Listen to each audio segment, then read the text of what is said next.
안녕하세요. 여러분, 저는 대한민국에서 성실하게 살아온 중년에서 노년을 바라보고 있는 여자입니다. 제 팔자는 흔히 남들이 말하는 귀구하기 짝이 없는 팔자였는데요. 오늘 저의 인생 이야기를 풀어놓고자 합니다.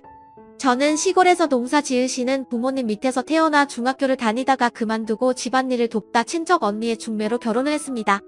남편은 저의 부모님 같은 가난한 농사꾼이었죠. 저는 남편과 농사 지으며 가난하지만 소소하게 신혼시절을 보냈습니다. 그리고 결혼한 지 1년 만에 어여쁜 딸아이를 하나 낳았죠. 딸을 낳고 얼마 지나지 않아서 남편은 교통사고로 세상을 떠났습니다. 농사 지은 농작물을 싣고 장터로 가던 중 음주운전을 하던 트럭과 부딪히고 만 것이었죠.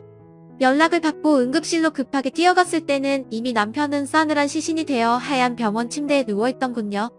지금은 너무 오래되어 어렴풋하게 남아있지만 아직도 그 차가웠던 남편의 손의 감촉은 마치 어제의 일처럼 생생합니다. 그렇게 저는 이제 막 걸음마 떼려는 아기와 함께 과부가 되었습니다. 황망하게 장례 치르고 집에 돌아오고 나서도 전혀 실감나질 않았어요. 내가 혼자가 되었다는 사실과 앞으로 혼자 아이를 키우며 살아가야 한다는 것이요.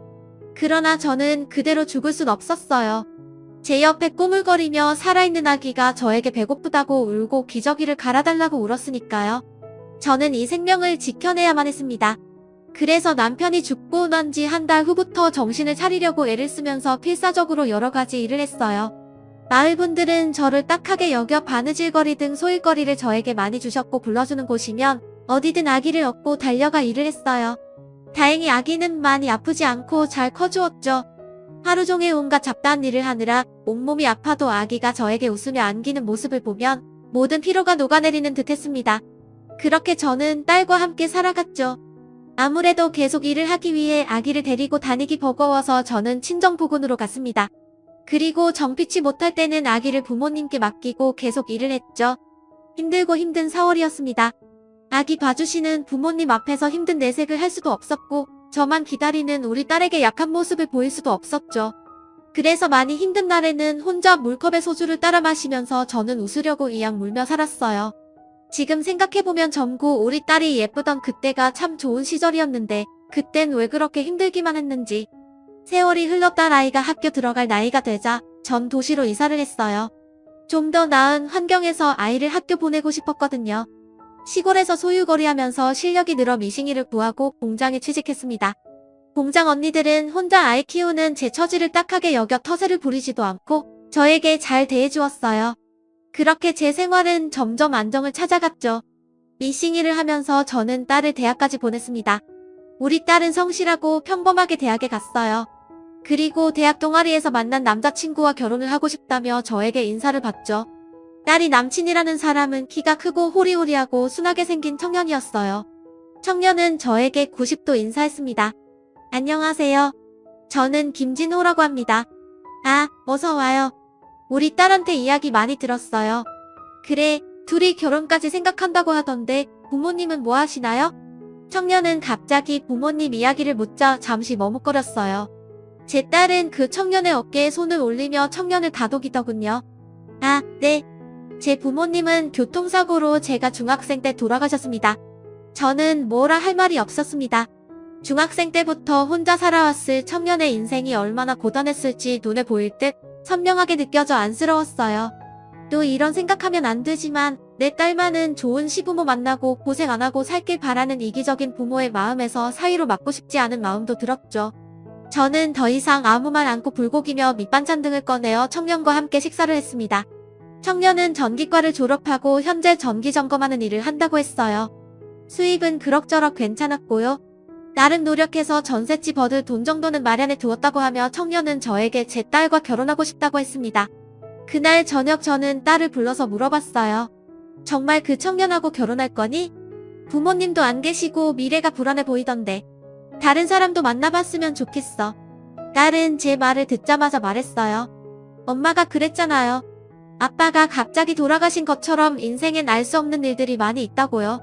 지금 그 사람 형편이 좋지 않아도 얼마든지 좋아질 수 있다고 전 생각해요. 그리고 저 그 사람 사랑해요, 엄마. 그래도 결혼은 그렇게 사랑만 가지고는 할 수 없단다. 나도 너한테 한 재산 떼준 만큼 여유가 있지도 않고 결혼하면 내 힘으로 살아야 하는데 정말 괜찮겠니? 저는 그렇게 딸을 말렸습니다. 딸은 깊은 한숨을 쉬더니 생각해 보겠다고 했어요. 그렇게 저는 그 청년과 딸이 만날 수 없겠다를 설득했습니다. 그런데 인연이라는 것이 그렇게 막는다고 되는 일이 아니더군요. 둘은 그렇게 몇 번을 헤어지고 만나고를 반복하더니 결국 다시 헤어질 자신이 없다며 저에게 결혼 허락을 받으러 왔습니다.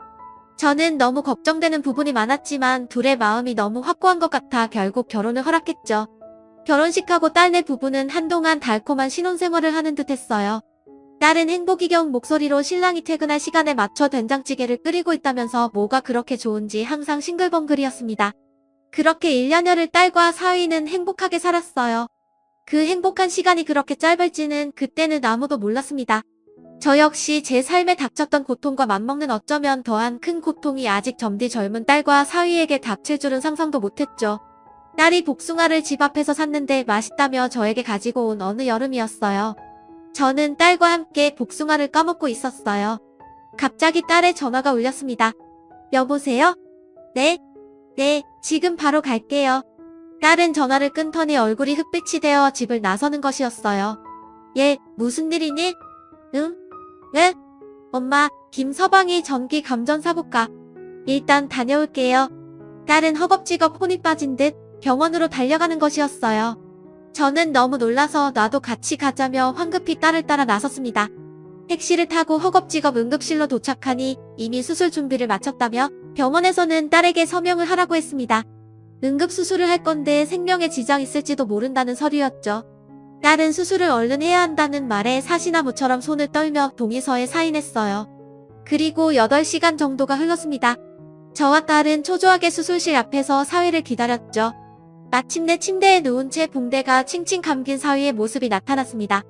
그런데 사위의 양팔이 없었습니다. 저는 너무 놀라서 그만 정신을 잃고 말았어요. 뭔가 악몽을 꾸는 듯했죠. 꿈속에서 사위가 울면서 저를 보고 손짓했어요. 저는 사위의 손을 잡으려고 허우적대다가 꿈에서 깨어났죠. 반짝 눈을 떠보니 저는 링게를 달고 누워있었어요. 딸이 옆에 있었죠. 김서방은 내가 꿈을 꾼 거니? 김서방 팔이 엄마 그래도 그 사람 살았잖아요. 난 그걸로 감사해요. 딸은 사위가 예후가 좋지 않아 중환자실에 있다고 하며 엄마라도 얼른 기운 차리고 일어나라며 제 손을 꼭 잡고 눈물을 흘렸어요. 아까 동의서 쓸 때 감전이 심하게 되어서 신체 일부분을 절단할 수 있다고 했다면서 딸은 그게 설마 양팔 2개 다 할 줄은 몰랐다고 앞으로 저 사람은 어떻게 살아가냐며 계속 울었습니다. 저는 저대로 딸의 인생이 너무 힘들어질 것 같아 눈물이 났어요. 딸은 엄마 팔자를 닮는다고 하더니 하필 제 더러운 팔자를 닮아서 내 딸을 어쩌면 좋을까 너무나 지옥 같은 마음이었습니다.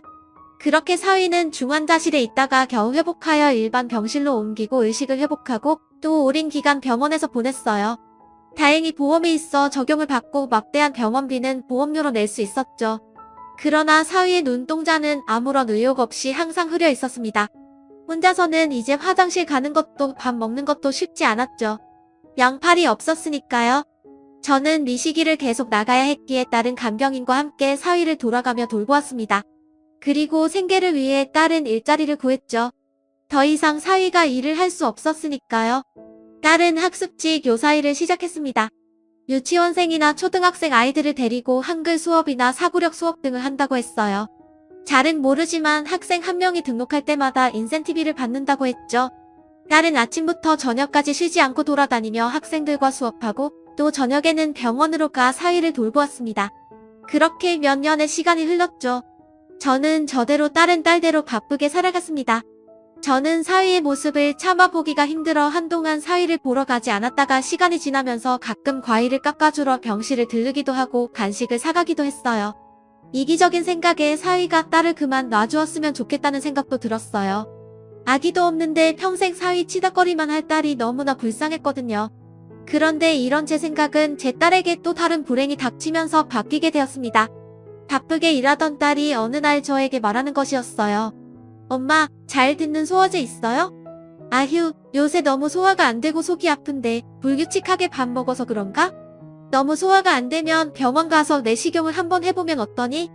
아, 그럴까? 딸은 그 길로 병원을 가서 위내시경과 대장 내시경을 받았습니다. 그런데 뜻밖의 충격적인 결과가 나왔어요. 바로 위암이라는 거였죠. 딸은 위내시경을 한 번도 받아본 적 없었어요. 나이가 젊었기에 그랬는데 위암이라니. 그저 소화가 좀 안 되는 것뿐이었는데 전 너무 충격을 받아 위암이라는 말을 듣는 순간 다리에 힘이 풀렸습니다. 신은 감당할 수 있는 시련을 주신다고 했는데 왜 저와 제 딸의 앞에는 이리도 고난과 시련이 말도 안 되게 몰아치는 것인지요? 마치 누군가가 우리 가족이 죽기를 바라고 저주하는 것 같았어요. 딸은 자신은 괜찮다고 소설하면 괜찮아진다고 의연하게 말했지만 그 말을 하는 딸의 목소리는 숨길 수 없는 불안함으로 떨리고 있었어요. 암 진단을 받고 얼마 안 돼요. 딸은 저에게 당부했죠. 엄마, 나 암이라는 거 신랑한테는 비밀로 좀 해줘요. 김서방도 알아야지. 알고 있는 게 맞지? 아니에요. 엄마, 난 그냥 수술하면 괜찮을 거래요. 병원에서 받으라는 치료 잘 받고요. 신랑 안 그래도 지금 변한 몸 때문에 못 견뎌 하는데 더 이상 힘들게 하고 싶지가 않아요, 엄마.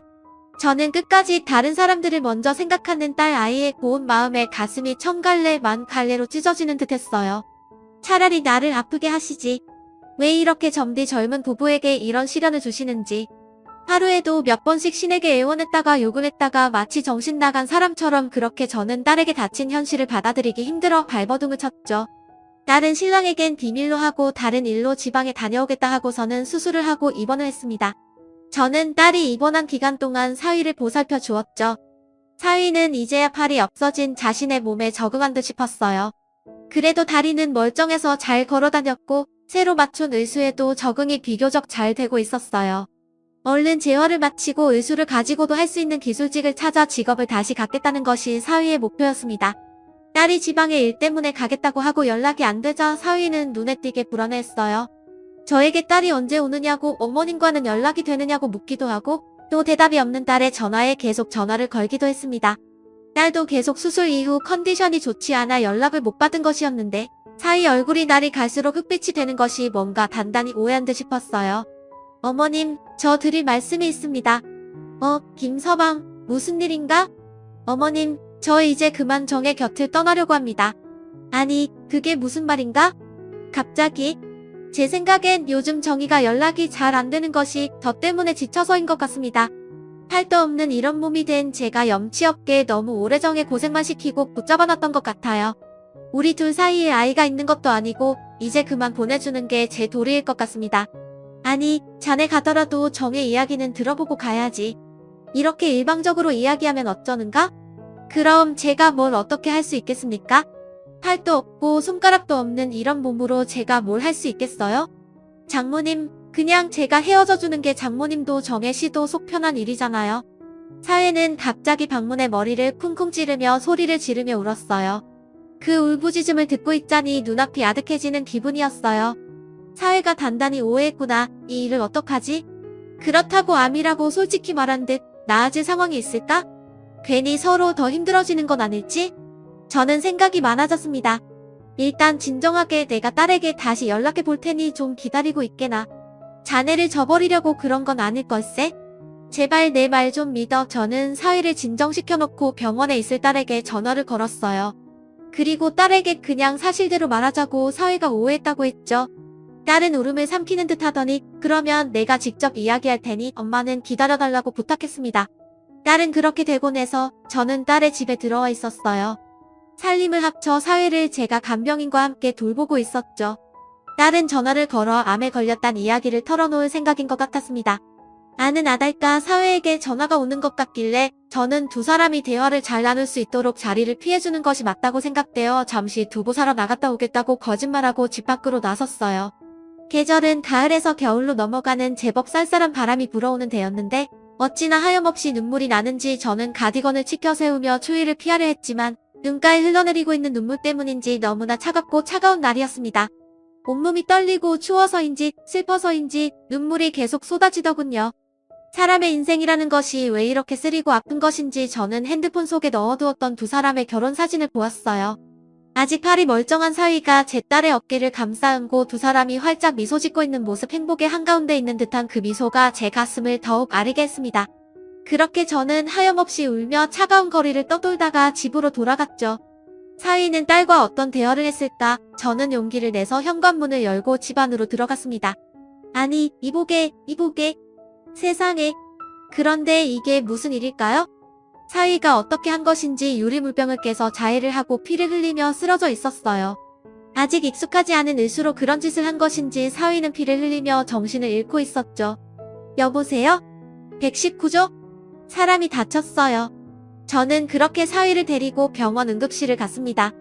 다행히 사위는 생명에 지장은 없었어요. 깨어난 사위가 힘없이 눈을 뜨더니 제에게 그러더군요. 왜 살리셨어요? 왜? 정의가 저런 꼴이 될 정도로 스트레스를 받았다는데 모든 것이 다 나 때문이에요. 장모님, 저 그냥 죽어버리게. 제가 죽으면 정의는 괜찮을 테니 저 그냥 죽게 두세요. 저는 울부짖는 사위의 발을 꼭 잡았습니다. 슬프게도 손이 없었기 때문에 발을 잡을 수밖에 없었죠. 울지 말게. 정의가 아픈 것은 자네 탓이 아니야. 우리 그렇게 생각하지 말자고. 자네도 정의도 잘 회복되면 또 좋은 날이 올 거야. 정의와 자네 곁에 내가 있지 않나. 그렇게 사위는 겨우 마음을 다잡았습니다. 정말 그때가 제 인생에서 가장 힘들고 또 힘든 시간이었습니다. 그리고 딸은 수술 후 항암을 마치고 투병을 하다 1년이 좀 지나서 결국 세상을 떠났죠. 처음 딸의 투병 소식을 알았을 때와 사위가 죽으려 했을 때보다 오히려 마음의 각오를 해서인지 딸의 목숨이 다했다는 소식을 들었을 때는 눈물이 다 말라버렸는지 나오지 않았어요. 그저 온몸에 힘이 쭉 빠져서 아무런 말도 할 수 없었습니다. 지금 돌이켜 생각해봐도 어떻게 사위와 함께 장례를 치렀는지 잘 기억나지 않습니다. 아주 오래전 일처럼 까마득하게 느껴졌어요. 저의 인생이 어디로 가고 있는지 모르겠다는 생각과 이 끔찍한 고통에서 몸부림치는 나날을 어떻게 끝낼 수 있을까 그런 생각만이 가득했던 것 같아요. 사위 역시 딸의 죽음에 많은 충격을 받았습니다. 제가 억지로 밥을 차려서 갖다 줘도 먹지 않겠다는 말만 할 뿐 그저 드러누워 있을 뿐이었어요. 한동안은 의수에 적응도 하고 의욕적으로 직장을 알아보겠다고 하던 때도 있었는데 사위는 모든 것을 포기한 사람처럼 멍하니 방 안에 있을 뿐이었습니다. 그렇게 저와 사위는 어두운 동굴 안에서 헤매는 듯한 고통을 맛보며 우리 둘 역시 각자의 괴로움에 빠져 서로를 돌보지 않고 지냈어요. 그 와중에도 살기 위해서 저는 미신 공장이 나가야 했죠. 공장이 나가면 오히려 마음이 편했습니다. 당장 해야 할 일들을 하면 이제는 내 곁에 없는 딸의 일이나 또 팔에 잘려버린 장이 신세가 된 채 아내를 잃은 사위에 대한 생각들을 잊을 수 있었죠. 그래서 더 일을 많이 하려 노력했고 필요하지 않은 야근도 자처해서 하곤 했어요. 그런데 그런 수많은 하루 중에 어떤 날 집에 돌아가자 저는 사람의 인기척이 없음을 느꼈습니다. 김서방, 이럴 수가. 사위가 집을 나간 것이었어요. 사위는 의소로 썼음이 분명한 삐뚤빼뚤한 글씨로 그동안 감사했다는 말만 남긴 채 옷까지 몇 개와 함께 사라졌습니다. 저는 방 안에 털썩 주저앉아 버렸어요. 어디서 사위를 찾아야 할지 도대체 어디를 갔을지 상상도 되지 않았죠. 또 마음 한편으로는 이왕 이렇게 된 거 그냥 각자 자기 살 길 찾는 게 맞지 않을까? 내가 몸이 불편한 사위까지 떠안고 먹여 살리기가 자신 없는데 라는 생각도 들었습니다. 그렇게 저는 사위를 적극적으로 찾지 않고 그냥 며칠 가만히 있었죠. 그렇게 혼자 며칠을 멍하니 있다가 저는 딸의 유품들을 정리하기로 했습니다. 유품 중에는 병원에서 받아온 딸의 물건들이 있었어요. 종이 정리함에 담겨있는 그 물건들을 보자니 다시 딸 생각에 눈물이 아득해왔습니다. 마지막 순간에 숨이 차서 제대로 말도 못하던 딸 제대로 된 대화도 나누지 못하고 그렇게 이별한 내 뱃속에서 태어난 귀하고 귀한 내 아기 그런 생각을 하자 또 마른 줄 알았던 눈물이 터져나왔습니다. 그런데 그 상자에서 쪽지가 툭 하고 떨어지는 것이었어요. 그것은 아마도 딸이 쓴 것으로 추정되는 편지였습니다. 진우씨에게 진우씨 이 편지를 읽을 때쯤이면 나는 진우씨 곁에 있을까요? 아니면 세상을 떠났을까요? 많이 울었어요? 나는 진우씨가 울지 않고 씩씩하게 잘 살아갔으면 좋겠어요. 진우씨 그리고 우리 엄마를 지켜줬으면 좋겠어요. 우리 엄마 아빠 돌아가시고 나까지 죽으면 기댈 데 없는 사람이에요. 강해 보이지만 한없이 여리고 착한 분이에요. 세상의 풍파를 너무 많이 겪고 그저 괜찮은 척하는 것뿐 속은 다 골아터진 분이죠. 그런 엄마에게 항상 따뜻하게 대해주는 진우씨의 모습이 난 참 좋았어요. 진우씨 발이 있든 없든 진우씨는 나에게 가장 멋지고 소중한 사람이에요. 세상에서 제일 내가 사랑하는 두 사람 우리 엄마와 진우씨 두 사람이 서로 의지하면서 내 목까지 행복하게 살아주길 요즘 매일 기도한답니다. 이 편지가 꼭 진우씨에게 전해지길 빌면서 진우씨의 영원한 짝꿍 정이 있음 그것이 딸이 사위에게 쓴 절절한 러브레터였습니다. 저는 편지를 쥔 채 그만 저 자신이 부끄러워도 울고 말았어요. 나이를 이만큼이나 먹고서 고아인 그 아이를 내 아들 같은 사위를 부담스러워 찾지 않으려 하다니 이렇게나 내 딸이 사랑했던 내 딸의 소중한 가족을 내가 그저 외면하려 했다니 항상 나에게 다정하게 대해주고 무슨 말이든 말대꾸 한 번 없었던 천사 같은 사위를 내가 사위의 상황이 힘들어졌다고 그냥 내치려고 했다니 저는 깊이 후회했습니다. 사람의 둘이로서 도저히 이대로 사위를 찾지 않고 포기해버릴 순 없었어요. 그렇게 된다면 죽기 전에 너무 큰 후회를 하게 될 것 같았죠. 그 다음 날부터 저는 사위가 예전에 썼던 핸드폰을 충전해서 그 연락처에 있는 사람들에게 사위의 행방을 묻기 시작했어요. 무작정 전화해서 김진우 씨 아냐고, 혹시 지금 어디 있는지 아냐고 묻자 대부분의 사람들은 예전에 연락을 했지만 지금은 연락이 끊겼다는 말뿐이었어요. 그래도 저는 그 200여 개나 되는 연락처를 며칠에 걸쳐 하나하나 전화 걸면서 사위의 행방을 찾았습니다. 그러다가 사위의 친구로 보이는 한 연락처로 전화했을 때 전화 받은 친구가 그러더군요. 그런데 어머니, 그 녀석이 갈 곳이라면 한 군데 제가 짚히는 곳이 있어요. 그게 어디예요? 목포요. 그 녀석 원래 어릴 때 목포에 잠깐 살았거든요. 부모님 살아계실 땐 목포로 한 번씩 놀러 가기도 했고요. 아버지 친구분이 목포에 있다고 했던 것 같아요.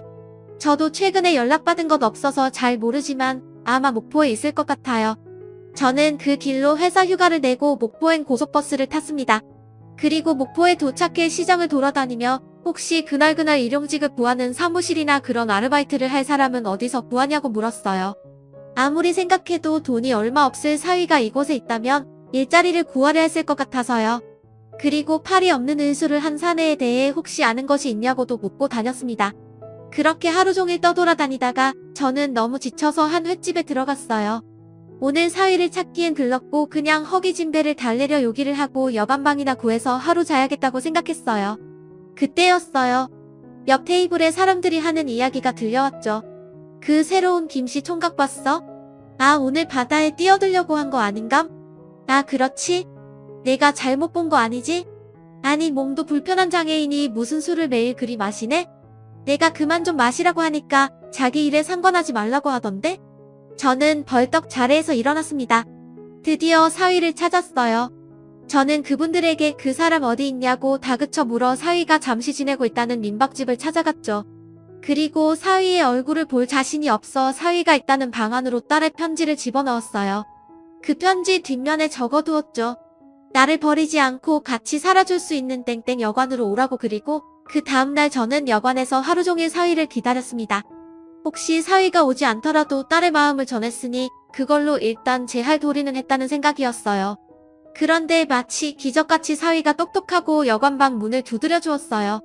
저는 사위에게 몇 달 만에 미소를 보이며 말했습니다. 김서방, 자니는 이제 내 아들이야. 진우라고 불러도 되지? 앞으로 나를 엄마라고 불러.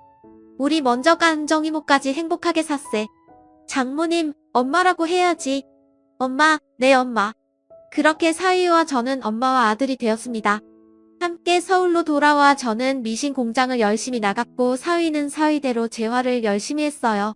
제가 미싱한 지 연차가 꽤 되어서 제법 돈을 많이 받고 있었기 때문에 간병이나 어느 정도 쓰면서 사위를 케어해 줄 수 있었죠. 그렇게 저는 새로 생긴 제 아들 진우와 함께 10년이 훌쩍 넘는 세월을 함께 지냈죠. 진우는 순하고 따뜻한 아이였어요.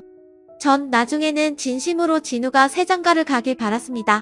나랑 연을 끊어도 좋으니 새장가 가서 남들 하는 거 다 하고 자식도 낳음에 행복하게 살았으면 하는 마음이었죠.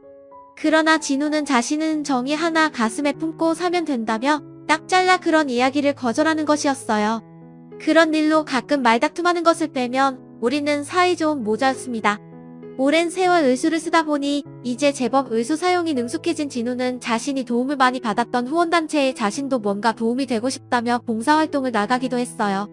유기견 봉사나 진우와 같이 몸 한쪽이 불편한 분들을 위한 봉사활동을 열심히 하더군요. 한 번은 같은 봉사자라면서 중년의 남자분과 함께 집에 온 적도 있었어요. 그 중년의 남자분은 진우의 동생을 만났어요. 그 남자분이 불의의 사고로 다리를 약간 저었는데 자신의 의수를 보고 신기해하고 관심을 가져 친해졌다고 하며 진우는 봉사 친구가 생겼다며 좋아했죠. 저도 진우 친구분이라 하셔서 음식을 정성껏 만들어 대접해드렸습니다. 그렇게 소소한 일상 속에서 저와 진우는 각자 할 일을 하며 평탄히 지냈어요. 먹고 살기는 빠듯했지만 큰 풍포 없던 그 시절이 저에게는 참 소중한 시간이었죠. 딸 아이를 잃은 슬픔도 새로 생긴 아들을 채워주어 많이 위로가 되었습니다. 무엇보다 제가 정희가 보고 싶을 때 끝도 없이 정희 이야기를 하면 진우는 끝없이 들어주고 또 자신도 정희 이야기를 했습니다. 그렇게 마음껏 정희를 함께 그리워할 수 있는 것만으로도 정말 위로가 되었어요. 그렇게 우리 둘은 서로에게 살아갈 힘을 얻고 있었죠. 그러나 큰 고통의 파도가 지나가고 나서도 작은 고통들이 끝없이 밀려왔습니다. 제가 공장에서 잘리게 된 것이었어요. 너무 나이가 많아서 저보다 젊은 관리자들의 말을 안 듣고 고집을 부린다는 이유로 공장을 새로 연수한 사장이 절 내치려고 한 것입니다. 저는 이 공장에서 무척 오래 일했기 때문에 처음에는 다른 곳에 취직하면 되겠지 하고 생각했는데 경기가 안 좋아서인지 제 나이가 너무 많아서인지 저를 받아주려 하는 미신 공장이 없었어요. 저는 어쩔 수 없이 식당 설거지 일을 알아봐야 했죠. 진우는 조금씩 취업지원센터에서 할 수 있는 일들을 찾고 있었지만 아직 수입이 신통치 않았고 또 몸을 쓰는 일은 아예 할 수가 없었으니까요. 나이가 들어 식당 일을 하려니 온몸 뼈마디 마디가 쑤시고 아팠습니다. 아침에 일어날 때 몸이 생각대로 움직이지 않는 날도 많았고 밤에 잠들기 전에도 온몸이 쑤셔서 끙끙대며 앓았죠. 진우는 그런 밤이면 제 곁에 와서 다리를 주물러 드리고 싶은데 외수로는 주무를 수가 없다고 눈물 짓곤 했어요. 도움이 되지 못해 미안하다며 그렇게 진우는 제 머리맡에서 항상 제가 잠드는 것을 지켜봐 주었죠. 하루하루 힘든 나날이었습니다. 간병인을 쓰는 것도 많이 줄여버렸고 저는 식당 일로 지쳐갔고 진우는 몸이 불편하니 할 수 있는 일이 많이 없고 우리 집은 점점 더 가난의 구렁텅이로 빠져갔습니다. 진우도 저도 먹고 사는 문제로 예민해지고 빠듯해졌어요. 저는 진우에게 짜증내는 날이 많아지고 있었고 진우는 진우대로 그런 저를 보며 많이 참고 있었죠.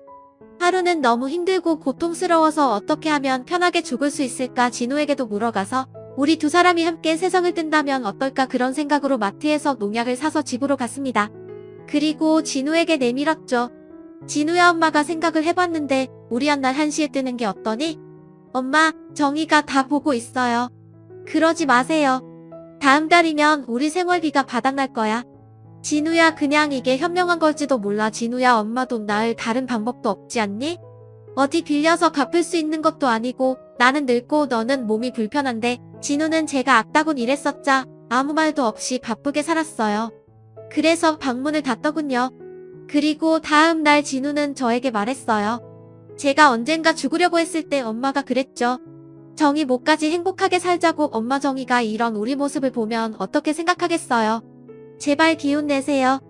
돈은 다음 달까지 일단 써보고 그 후로 제가 어떻게든 해볼게요. 친구들에게 빌리든 그 어떤 것이라도 좋으니 일자리를 구하든 저 때문에 식당 일 하시느라 몸이 많이 상하신 것 같은데 한동안 좀 쉬세요. 저는 저보다 어른스러운 진우의 말을 아무 말도 못하고 그저 고개를 끄덕였어요. 이 질기고 모진 목숨 끊는 것도 쉽지 않았죠. 눈을 질끈 감고 죽어보려 해도 진우가 마음에 걸리고 또 딸아이의 마지막 편지가 마음에 걸렸습니다. 그렇게 힘든 시간을 보내고 있던 그때 저에게 기적 같은 일이 찾아왔어요. 저는 집에서 힘없이 늘어져 있다가 걸려온 전화를 받았어요. 여보세요? 네, 김진우 씨 댁이죠? 보호자 되시나요? 네, 제가 보호자인데요. 왜 그러시죠? 김진우 씨 앞으로 익명의 후원가가 거액의 후원금을 보내셨습니다. 없다는 이 돈이에요. 저는 정신이 하나도 없었습니다. 몇 억의 돈을 누가 도대체 우리를 위해서 내놓는단 말입니까? 누가 후원했는지는 밝힐 수 없지만 진우 씨와 어머니의 사연을 듣고 감동한 익명에 부의한 분이 돈을 보내셨다는 것만 알고 계시면 됩니다. 그렇게 그분은 끝까지 후원자의 신분을 밝히지 않고 전화를 끊었어요. 저는 한동안 이 일이 꿈인지 생시인지 정신이 없다가 한 달쯤 지나고 실제로 진우의 통장에 돈이 들어오고 나자 그제서야 실감이 났습니다. 저는 진우와 함께 신이 나서 이 돈으로 뭘 할 것인지 계획을 세웠죠. 처음에는 식당을 할까 생각했어요. 그러나 진우와 제가 함께 일하기에는 식당 일은 좀 맞지 않았죠. 저는 체력이 딸렸고 진우는 의수이기 때문에 손을 정교하게 쓸 수 없었으니까요. 그래서 업종을 프랜차이즈 카페를 하기로 했습니다. 디저트도 팔고 커피도 파는 곳으로요. 프랜차이즈를 했을 때 케이크나 디저트류를 모두 냉동으로 본사에서 가져오기 때문에 그냥 간단히 데우기만 하면 돼서 좋았어요. 그렇게 가게 자리를 알아보고 어떤 브랜드 카페를 차릴 것인지 알아보느라 저와 진우는 정신없이 바빴죠. 그리고 두세 달여를 그렇게 바쁘게 쫓아다닌 끝에 가게를 오픈하게 되었습니다. 가게 오픈 날 저는 저의 지인들과 진우를 챙겨주시는 복지사분들 그리고 봉사활동 단체분들을 모시고 조촐하게 개업식을 했어요. 그리고 그 자리에 예전 진우의 친구라고 하던 다리를 절던 중년 남자분도 오셨는데 그분이 번쩍번쩍한 최고급 외제차를 타고 고급 양복을 입고 나타나신 게 아니겠어요? 진우야, 저번에 왔던 그분 맞지? 네, 최 회장님 여기에요. 아, 놀라셨구나. 어머니, 최 회장님은 건설회사 대표세요. 그 순간 저는 알 수 없는 직감 같은 것이 스쳐왔어요. 우리 집에 찾아와 이것저것 형편을 물어보시던 그 모습과 그리고 지금 개업식에 나타나 짓고 있는 저 뿌듯한 표정까지 분명 우리에게 후원금을 주신 분은 저분이 틀림없었어요. 저는 디저트와 커피를 내놓고 손님들을 대접하다 최 사장님이 가신다기에 가게 앞으로 인사를 드리러 나섰어요. 아이고, 진우 어머님 나오실 곳까진 없는데 가끔 커피 마시고 싶을 때 들러올게요. 저는 마지막까지 자신이 한 일을 알리지 않으려는 회장님의 태도에 눈시울이 붉어졌어요. 그래서 그만 덥석 그분의 손을 잡았죠. 아니, 왜 이러세요? 어머님, 저와 진우에게 보내주신 돈 감사히 쓰겠습니다. 먹고 살 방편을 마련해주셔서 정말 감사드려요. 정말로 저희에겐 하늘에서 동어지로 내려온 거나 다름없습니다. 앞으로 더욱 배불면서 살겠습니다. 정말 감사드립니다. 저는 눈물을 줄줄 흘리며 회장님께 제 마음을 말씀드렸어요. 회장님은 참 무슨 말씀이신지 다 착하게 살아서 복 받으신 겁니다. 어디 몸 불편한 사위를 그렇게 10년도 훨씬 넘게 건사하기 쉽나요? 다 어머님이 착하게 사신 거 돌려받는 거예요. 하면서 끝까지 자신은 모르는 일이라고 잡아떼며 가셨어요. 그렇게 저와 사위는 아니 제 아들이 된 진우는 돈 걱정 않고 살아가게 되었어요. 프랜차이즈 브랜드의 장점은 아무래도 인지도가 있으니 홍보가 쉽다는 점인데요. 한 달에 500만 원이 훨씬 넘는 돈을 벌게 되니 암병동에 돈이 많이 생겼습니다. 그래서 저와 진우는 정희처럼 암을 앓는 사람들에게 도움이 되고 싶어 다달이 얼마의 금액을 암병동에 기부하기로 했어요. 또 진우처럼 몸 한쪽이 불편한 사람들에게도 필요한 도움을 주기적으로 주기로 했습니다. 겨울이면 연탄 봉사를 가고 주말이면 가끔 강아지들을 보러 갑니다.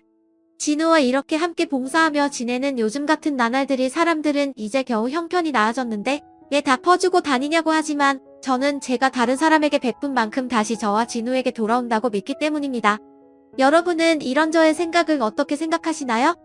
저는 제가 그때 진우를 버렸다면 오늘과 같은 이런 좋은 상황이 오지 않았을 것이라 확신합니다.